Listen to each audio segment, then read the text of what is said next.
1. 사람들이 분쟁을 막지 못하는 이유. 만일 유대인들이 바위의 돔 사원을 파괴한다면 그것은 3차 세계대전이 될 것입니다.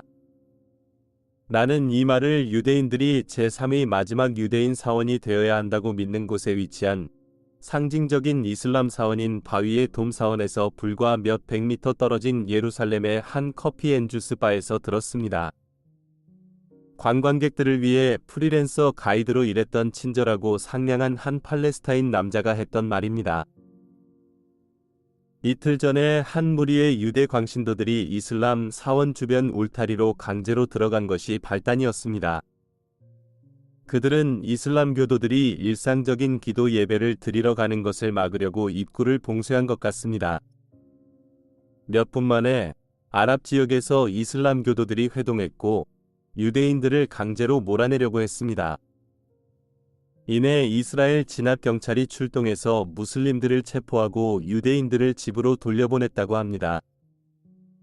이 사건은 이 책의 주제인 심리적인 메커니즘을 향하고 있습니다. 또한 더 평화로운 사람들이 공개 토론에 참여해야 할 필요성을 지적하고 있습니다. 간단한 사실은 토론을 변화시킬 잠재력을 가진 사람들이 토론에서 물러난다는 것입니다. 몇 가지 관점에서 이 문제를 다루도록 하겠습니다. 구획화 심리. 나는 팔레스타인 가이드와 유쾌한 대화를 나누고 있었습니다. 우리는 서로의 휴머니티를 인정하고 존중하며 공감할 수 있었습니다. 내가 몇몇 유대인이 사원을 지으려고 모스크를 파괴하고 싶어 한다고 말하자 그의 표정이 순식간에 변했습니다. 마치 내가 지금 전혀 다른 사람과 얘기하는 것 같았습니다. 좀 전에 전쟁과 분쟁의 잘못과 허망함을 인정했던 사람이 이제 반대 의견으로 전환했습니다. 세상이 이스라엘을 만들었으니 열광적인 유대인들이 가장 성스러운 이슬람 사원을 파괴하는 것을 막는 것도 세상의 책임이었습니다. 세상이 이 책임을 지지 않는다면 그 결과는 오직 세계 대전이었습니다. 수천만의 사람이 죽는 것은 단지 그의 세계관에 따라 해야 할 일을 하지 않은 세상의 정당한 결과였을 뿐입니다. 그는 과거 예루살렘을 강타했던 지진으로 몇 초 만에 파괴될 수도 있었던 건물 때문에 수백만 명의 사람을 죽일 준비가 되어 있었습니다. 루돌프 호스는 왜 자기 자식들과 가스실로 밀려들어갔거나 의학적인 실험 대상으로 맹겔레 박사에게 보내진 유대인 아이들과의 연관성을 보지 못했을까요? 호스도 팔레스타인 가이드처럼 마음속에 두 개의 칸을 만들었습니다. 한 칸에는 자기와 같은 인간이 있었고 다른 칸에는 비인간이 있었습니다. 이 두 사람은 누구도 유대인들에게서 기본적인 인간애를 보지 못했습니다. 만일에 호스가 히틀러에게 자기 자식들을 가스실에 보내라는 명령을 받았다면 그는 틀림없이 거절했을 것입니다. 죄 없는 아이들을 죽이는 것은 잘못되고 심지어 악랄한 일이라고 주장했을 것입니다.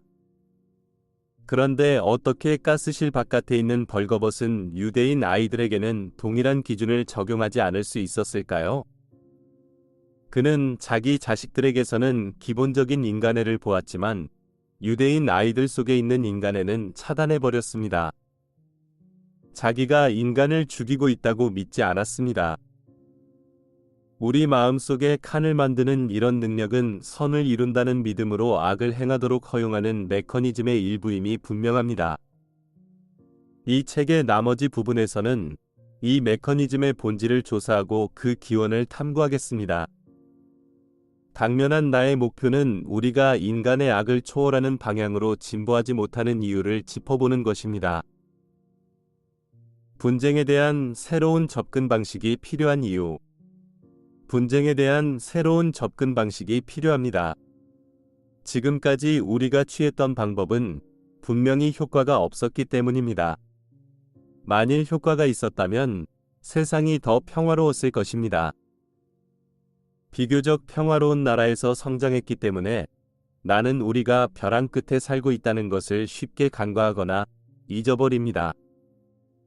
예루살렘에 있었을 때 나는 유대인들과 무슬림들 사이에 오가는 한결같은 긴장을 느꼈고, 인간의 갈등은 마치 수직갱도를 가득 채운 보이지 않는 가스 같아서 언제 불똥이 튀어 격렬한 폭발을 일으킬지 모른다는 것을 깨달았습니다. 중동에서는 이런 긴장이 수천 년 동안 지속되었습니다. 집단적으로 자기 집단이 다른 집단과 분쟁을 겪고 있다고 규정하지 않으면 자기의 정체성이 뭔지도 몰랐을 사람들이 있습니다.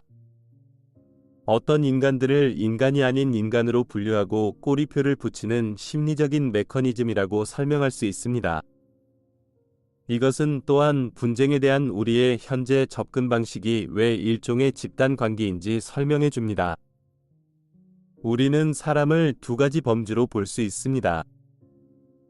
일부 사람들은 분리의 환영을 꿰뚫어 보기 시작했습니다. 그들은 사람들을 구분하는 것에서 벗어났고 모든 사람의 기본적인 인간애를 인식하기 시작했습니다. 일부 사람들은 여전히 분류에 완전히 눈이 멀어 있습니다. 그들은 특정한 다른 사람들을 비인간으로 보는 관점이 어떤 궁극적인 권위에 의해 정당화가 된다고 확신합니다. 우리가 악을 극복하는 방향으로 진보하려면 분리의 환영에서 집단의식을 해방시켜야 합니다. 누가 그렇게 할 수 있을까요? 아직도 이런 환영에 눈이 멀어 있는 사람들은 그렇게 할 수 없습니다. 오직 깨어나기 시작한 사람들이 그렇게 할 수 있다는 뜻입니다. 여기서 문제를 해결할 수 있는 열쇠를 쥐고 있는 사람들을 회유하는 메커니즘에 봉착합니다. 분류에 눈이 멀어 있는 동안에는 여러분의 세계관이 옳다고, 심지어 유일하게 옳은 세계관이라고 확신합니다. 여러분의 세계관이 궁극적인 권위의 지지를 받는다고 생각합니다. 그래서 더 큰 선을 위해 여러분의 견해를 받아들이도록 다른 사람들을 강요할 필요가 있습니다.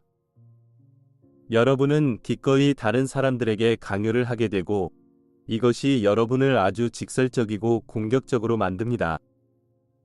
게다가 명분을 위해 기꺼이 물리적인 힘을 사용합니다. 깨어나기 시작하면 자신의 세계관이 유일하게 옳은 세계관이라는 느낌을 상실합니다. 무력으로 다른 사람들이 따르게 하는 것은 부질없음을 봅니다. 비공격적으로 됩니다. 깨어나면 다른 사람들을 강요하려는 욕망은 상실하지만 다른 사람들이 여러분을 강요하는 것에도 혐오감이 생깁니다. 이것은 간단히 공격적인 사람들을 상대하고 싶지 않다는 뜻이며 논쟁에서 물러나고 싶은 이유입니다. 세계적인 규모의 결과는 분류를 구분을 초월해서 인간애를 받아들일 수 있는 잠재력을 가진 바로 그 사람들이 공개 토론에서 물러난다는 것입니다.